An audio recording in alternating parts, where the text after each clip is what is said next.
جاوید نامے کا یہ آخری باب ہے. یہ عقل اور ادراک کے دائروں کی دنیا سے بالاتر ہونے کے آخری عمل کو نشاندہی کرتا ہے.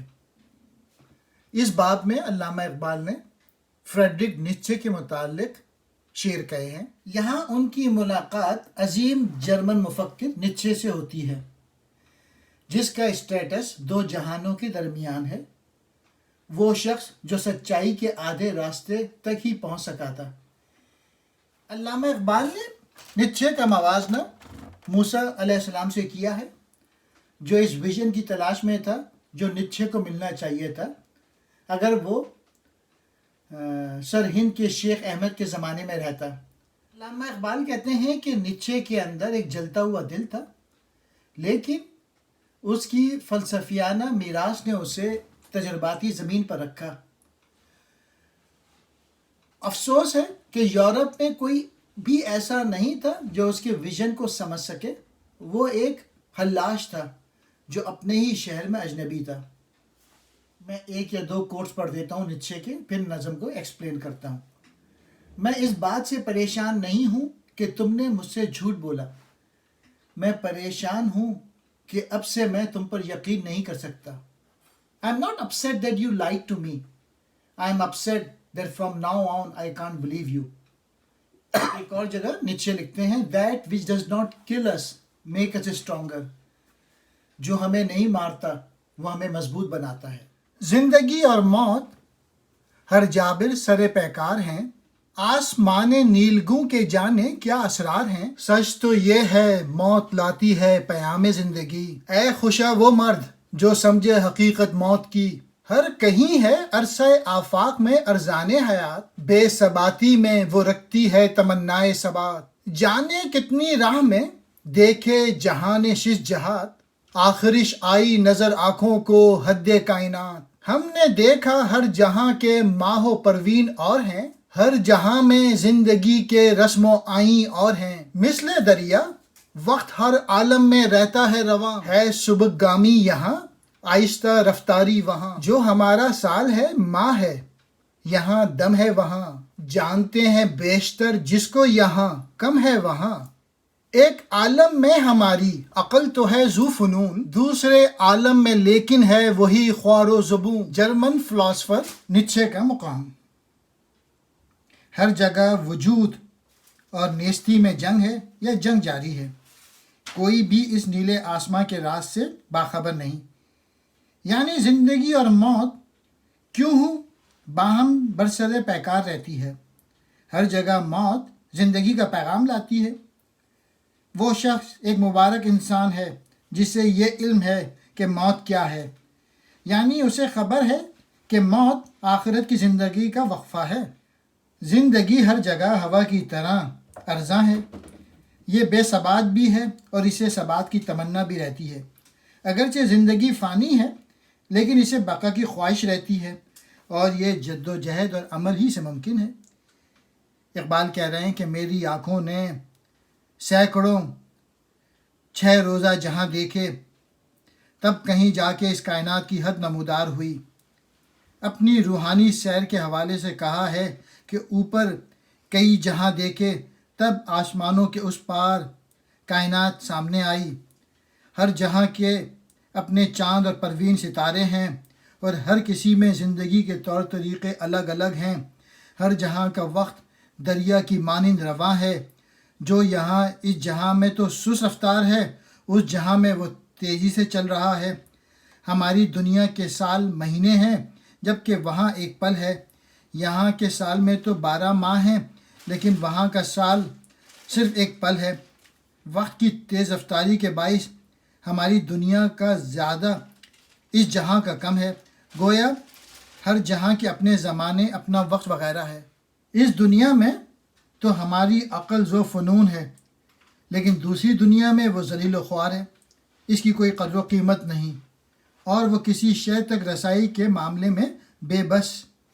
ایک مرد اس عالم اسباب کی سرحد پہ تھا، جس کے لب پر تھی صدائے دردناک و غم فزا، دیدہ بینا تھا شاہینوں سے اس کا تیز تر، آشکارا اس کے چہرے سے تب و تاب جگر، اس کے سینے کی تپش ہر لہجہ بڑھتی جاتی تھی، دم بدم اس بیت کو اس کی زباں دہراتی تھی، نہ جبریلے نہ فردو سے نہ حورے نے خدا وندے، کفے خاکے کے می سوز دز جانے آرزو مندے۔ میں نے رومی سے یہ پوچھا کون یہ دیوانہ ہے؟ بولے یہ المانیہ کا بندہ فرزانہ ہے مقام اس کا یہاں دو عالموں کے درمیان، نغمہ دیرینہ اس کی نے کے اندر ہے نہاں، یہ ہے اپنے دور کا لاج بے دار و رسم، کہہ دیا اس نے بطرز نو وہی حرف کہن، حرف ہیں بے باک اور افکار ہیں اس کے عظیم، اہل مغرب اس کی شمشیر طاقت سے دو نیم، اسباب اور مقدار کے اس جہاں یعنی ہماری دنیا کی سرحد پر ایک مرد تھا جو درد بھری صدائیں بلند کر رہا تھا، اس کی نگاہیں عقابوں سے بھی زیادہ تیز تھیں، اس کا چہرہ اس کے سوز جگر کا گواہ تھا، وہ بڑی دور تک دیکھنے والا تھا اور اس کا چہرہ اس کے باطنی سوز کا پتہ دے رہا تھا، یعنی وہ صاحب سوز ہے، ہر لمحہ اس کے باطنی سوز میں اضافہ ہو رہا تھا، اس کے ہونٹوں پر ایک شعر تھا جو اس نے 100 مرتبہ پڑھا، یعنی مسلسل پڑھے جا رہا تھا، نہ تو جبرائیل نہ فردوس نہ کوئی حور اور نہ خداوند، یہ مٹی کا پتلا انسان ہی ہے جو ایک آرزومند جان کے باعث سلگ رہا ہے، گویا آرزو مندی یا صاحب آرزو ہونا صرف انسان ہی کی فطرت ہے اور اس کی آرزو کے باعث درد مندی میں اس کا کوئی شریک یا اس جیسا نہیں۔ میں نے رومی سے پوچھا کہ یہ دیوانہ کون ہے؟ انہوں نے کہا یہ ایک جرمن دانشمند نیچے ہے، اہل یورپ اسے دیوانہ سمجھتے ہیں، بقول علامہ وہ صاحب جذب یعنی مجذوب ہے، اس کا مقام ان دونوں جہانوں کے مابین ہے، اس کی بانسری میں وہی پرانا نغمہ ہے۔ نیچے ایک فلسفی تھا لیکن اس پر مجذوبی کی حالت طاری ہو گئی تھی، چنانچہ وہ ان دو حالتوں کے درمیان زندگی بسر کر رہا تھا۔ اس اللاج یعنی نیچے نے جسے سولی پر نہیں لٹکایا گیا، ایک مرتبہ پھر وہی پرانی بات نئے انداز میں کہی، یعنی انا الحق کی بات، گویا وہ بھی منصور اللاج کی طرح انا کی بات کرتا ہے، لیکن اس کے مطابق وہ انا قلب و روح سے بیگانہ ہے، اس کی باتیں بے باک اور اس کے افکار عظیم ہیں، اہل مغرب اس کی گفتگو کی تلوار سے دو ٹکڑے ہیں، گویا اس نے اپنی باتوں یعنی افکار و نظریات سے مغربی تہذیب و ثقافت کا حلیہ بگاڑ کے رکھ دیا، اس کے ساتھی اس کے جذبے کو نہ پا سکے نہ سمجھ سکے، انہوں نے اس مجذوب انسان کو دیوانہ سمجھ لیا یا دیوانہ کہا، اس کے جذبے سے تھا اس کے ہم نشین نہ آشنا، بندہ مجذوب کو مجنوں و دیوانہ، اہل دانش جو کہ سوز عشق تھے بے نصیب، لے کے از بحر علاج اس کو گئے پیش طبیب، کیا ہے ان چارہ گروں میں زن و تخمین کے سوا، آئے وہ مجذوب جو افرنگ میں پیدا ہوا، ابن سینا جو کتب سے رہنمائی لیتا ہے، کھولتا ہے فسد حب خواب آور دیتا ہے، اپنے بستی میں تھا یہ اللاج بیچارہ غریب، جان ملا سے بچائی تو ہوا نظر طبیب، خطہ یورپ میں مرد راہدان کوئی نہ تھا، نغمہ تارے چنگ سے اس کا فزوں تر ہو گیا، غیروں کو جب کسی نے راہ دکھلائی نہیں، واردات اس کی رہیں صد خلل پہم رہیں، اس کے جوہر کو کسی کامل نے پرکھا ہی نہیں، کاررواں نے مرد کار اس کو بنایا ہی نہیں، اس کے ساتھی اس کے جذبے کو نہ پا سکے نہ سمجھ سکے، انہوں نے اس مجذوب انسان کو دیوانہ سمجھ لیا یا دیوانہ کہا۔ عقل مندوں نے جو عشق و مستی کے جذبوں سے محروم اور بے بہرہ ہیں، اس کے نفس طبیب کے ہاتھ میں دے دی، یعنی اسے پاگل سمجھ کے اس کے علاج معالجے میں لگ گئے۔ معالجوں کے پاس نمائش اور فریب کے سوا اور ہے ہی کیا؟